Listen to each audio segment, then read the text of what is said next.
माणसाने माणसाशी माणसा सम वागणे हीच आमुची प्रार्थना, हेच आमुचे मागणे.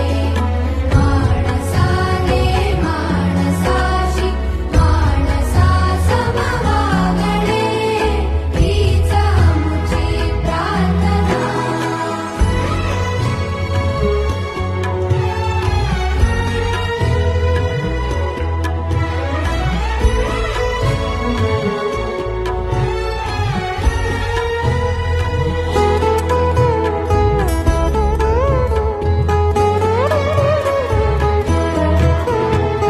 धर्म जाती प्रांत भाषा द्वेष सारे संपू दे